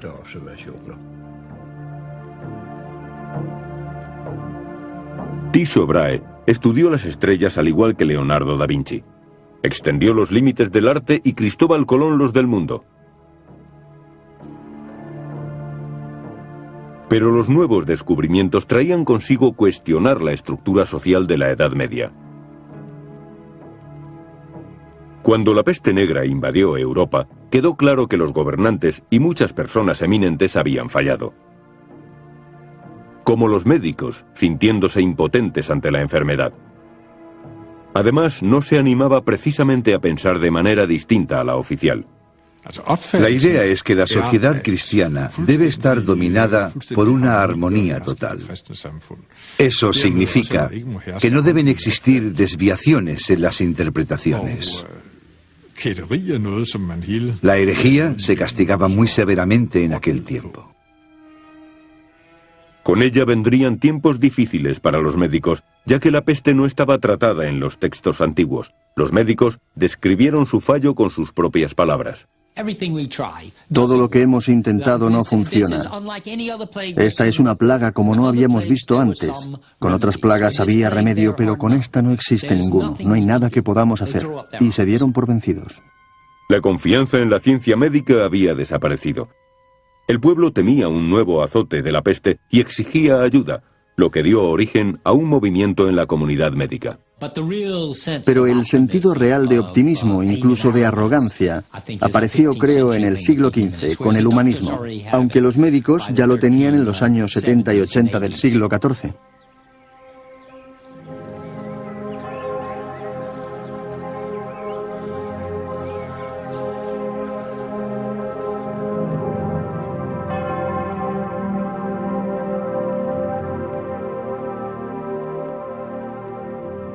Guy de Chauliac era el médico del Papa, y sus descripciones de los síntomas de la peste son de las más precisas que conocemos. Hubo dos formas de peste en Aviñón. La primera presentaba una fiebre muy alta y se escupía sangre. Se moría a los 3 días. La otra presentaba abscesos y ampollas en la piel. Se moría 5 días después. Cuando la peste invadió Provenza por segunda vez en 1363, afectó a Guy de Chauliac también. Estuvo enfermo durante 6 semanas, pero sobrevivió. Parece que se debió a un milagro, aunque probablemente creyera que se debió a su propio tratamiento. Sobrevivió dedicándose a examinar a los pacientes en lugar de consultar libros. Otros médicos hicieron lo mismo. De repente, empezaron a sobrevivir algunos médicos y pacientes. Nos encontramos con un número de médicos narrando en sus obras que se contagiaron con la peste y que descubrieron cómo curarse a sí mismos y sanar. Uno de estos doctores es uno de mis favoritos, un médico de Padua que escribió a sus ciudadanos: ahora quiero que sepáis cómo curar la plaga. Aquí están las recetas. Por medio de estas recetas triunfamos sobre la muerte, sobre la naturaleza y resolvemos el problema. En la actualidad sabemos que probablemente no fue el tratamiento de los médicos el que dio resultado, sino que en su lugar se había desarrollado una mayor resistencia natural a la peste después de cada ataque sucesivo. Pero cada vez que alguien sobrevivía, los médicos se volvían más confiados. Hoy estamos en mejor posición que nuestros predecesores, que no conocieron tanto esta epidemia. Pero los médicos modernos tienen experiencia con la enfermedad y es cierto que con la práctica se consigue la perfección. Los médicos decían: hemos llegado más allá que los antiguos. Conocemos, por la experiencia con la peste, cómo curar a sus víctimas, cómo tratar mejor la epidemia, incluso mejor que Hipócrates. Hemos llegado más allá que los médicos antiguos. La ciencia médica, con sus éxitos en el combate contra la peste, dio origen a una generación entera de personas que querían salvar sus vidas y tener una muerte decente. Los primeros médicos y otros miembros de la sociedad Se enfrentaron a la situación para darse a sí mismos un nuevo sentido de poder sobre la enfermedad y la naturaleza. Creo que este es un aspecto sorprendente de la modernidad de los siglos XIV y XV. Los médicos fueron los primeros representantes de la nueva era, los primeros en exhibir esta nueva modalidad de pensamiento renacentista que tuvo un impacto tan tremendo en la historia de Europa. No se puede decir que la peste explicara los cambios, pero tuvo un papel fundamental en ellos. Es imposible decir que se debieron a la peste, que fueron debidos a la epidemia y nada más. Sería lo mismo que decir que solamente hubo una causa, y de eso no estamos seguros. Pero el hecho es que murieron muchísimos. En ciertas áreas desapareció del 50 al 60% de la población. Y eso debió influir en la forma en la que la gente pensaba.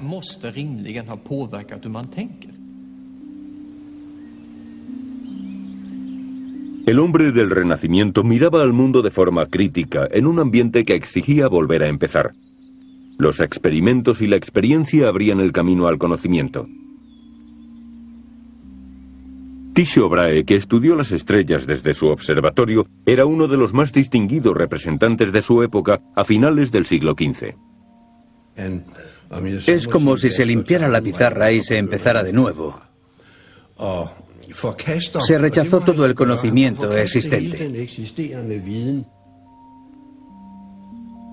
Tycho Brahe tenía alumnos en su isla, los más prometedores de Europa, escogidos con el nuevo criterio. Nadie nacía destinado al éxito o a la élite. Ahora contaban los logros personales. Samuel Pepys nació en Londres. Fue una de las estrellas de la nueva era. Escribió un diario acerca de la Gran Plaga de Londres en 1665. Las calles están vacías. Cuando se pasa por una puerta cerrada, se teme que haya sido por la peste. Hoy he visto 3 casas con cruces rojas en la puerta. Me sentí mal. También olía mal. Por eso tuve que comprar tabaco, para masticarlo y oler su aroma. De esa forma alejé aquella horrible sensación. Pepys era hijo de un sastre y una lavandera, pero su carrera fue grande en los círculos políticos y científicos de Londres. Escribió su diario en clave para que su mujer no pudiera descubrir su afición a las tentaciones de la gran ciudad. 30 de septiembre. Los últimos 3 meses han sido los mejores de mi vida, en cuanto a felicidad, salud y dinero. Lo único que me preocupa es pensar en los enfermos en esta terrible hora de la peste. Antes de la peste, las personas como Pepys no tenían ninguna oportunidad. Todo el mundo permanecía en la misma clase social en la que naciera. Era la voluntad del Señor. Pero la peste se había llevado a la tercera parte de la mano de obra y la situación cambió. Había que dar a los hijos de la lavandera una oportunidad. Los que sobrevivieron tuvieron trabajo u oportunidad de trabajar. Ahora existían muchas más posibilidades. El desempleo disminuye, lógicamente, cuando la población decrece. Las antiguas reglas de la Edad Media acerca de las clases sociales fueron suprimidas gradualmente. A los que trabajaban y tenían suerte, les aguardaba un brillante futuro. A finales de la Edad Media, podemos apreciar una actitud mucho más flexible ante la economía y la vida cotidiana. No había por qué aferrarse al viejo sistema agrícola. El cambio era posible.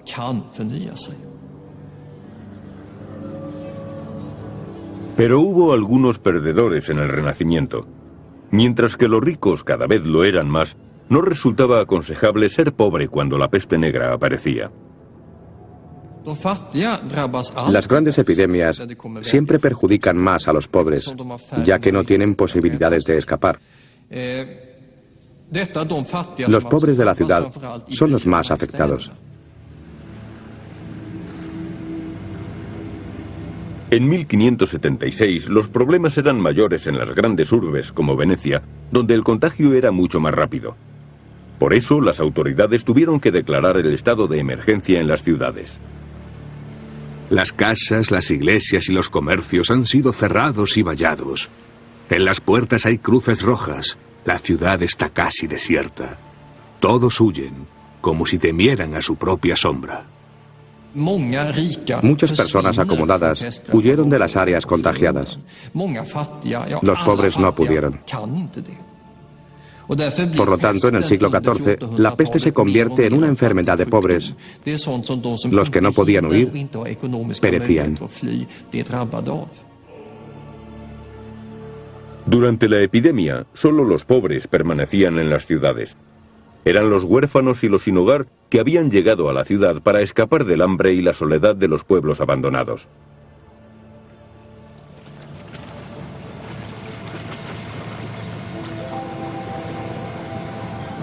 No pasó mucho tiempo antes de que los pobres fueran acusados de causar la peste y ser tachados de portadores de la enfermedad.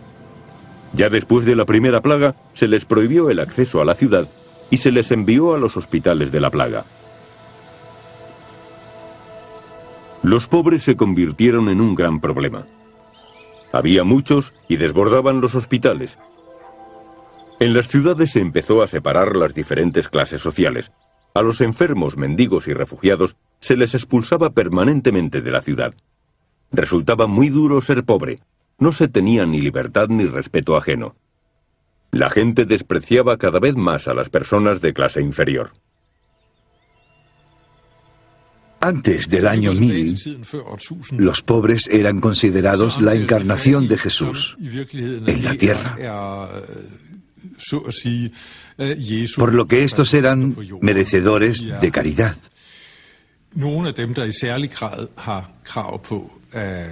Ser caritativo con ellos representaba lo mismo que ser caritativo con Dios. Pero esta idea cambió después de la primera plaga. El problema consistía en que los mendigos estaban en la calle y los ricos podían quedarse en casa. Los pobres extendían el contagio porque siempre estaban deambulando. Las autoridades venecianas se vieron obligadas a introducir una política nueva contra la peste. El sistema consistía en dificultar que los pobres aumentaran el contagio. El mismo procedimiento se impuso en el norte de Italia, en las grandes ciudades como Florencia. A finales del siglo XIV se empezó a mantener un registro de todas las muertes. Anteriormente, si un pobre moría, no se documentaba.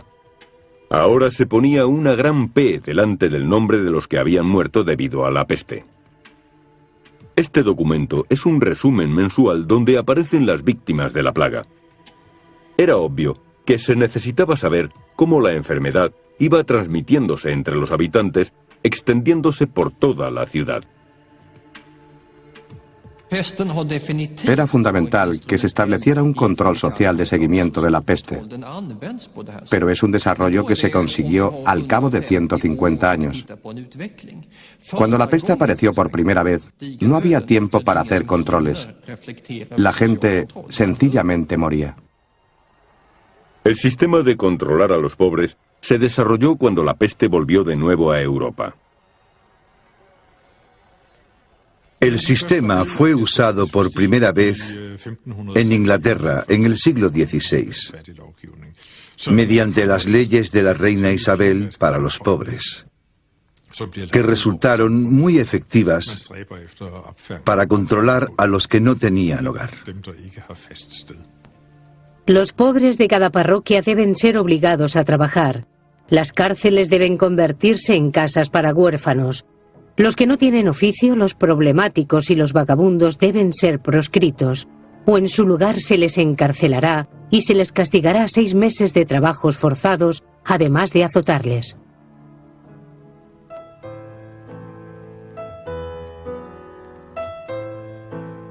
Pero para controlar a los pobres, primero hay que encontrarlos. Un buen lugar donde buscar era en los teatros del Londres de Shakespeare, el de finales del siglo XVI. Él había crecido cuando los teatros aparecieron por primera vez a lo largo del Támesis, a las afueras de la ciudad. Estos teatros se convirtieron en un lugar de encuentro para mendigos, gente sin oficio y transeúntes. Eran considerados como lugares de moral relajada. La Iglesia se preocupaba por ello. Hacia 1577 dieron su explicación de por qué el teatro era pernicioso. La peste proviene del pecado. No hay más que observarlo. El pecado proviene de las obras de teatro y por eso la peste nos llega a través de las obras. La prohibición de ir al teatro no fue suficiente para detener la peste o controlar la pobreza. 31 de agosto. La peste empeora con el paso del tiempo.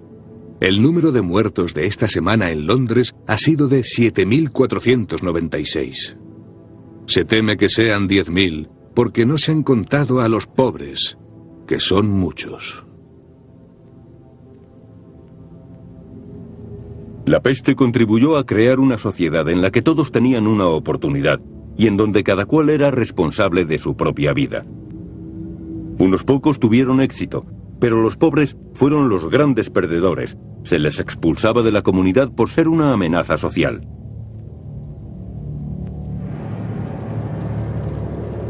La peste desapareció de Europa. Se marchó de Copenhague en 1711 y de Marsella en 1722. Desapareció tan súbitamente como había aparecido 400 años atrás. Los eruditos todavía siguen buscando la verdadera razón de aquella enfermedad que vino y se marchó sin saber por qué.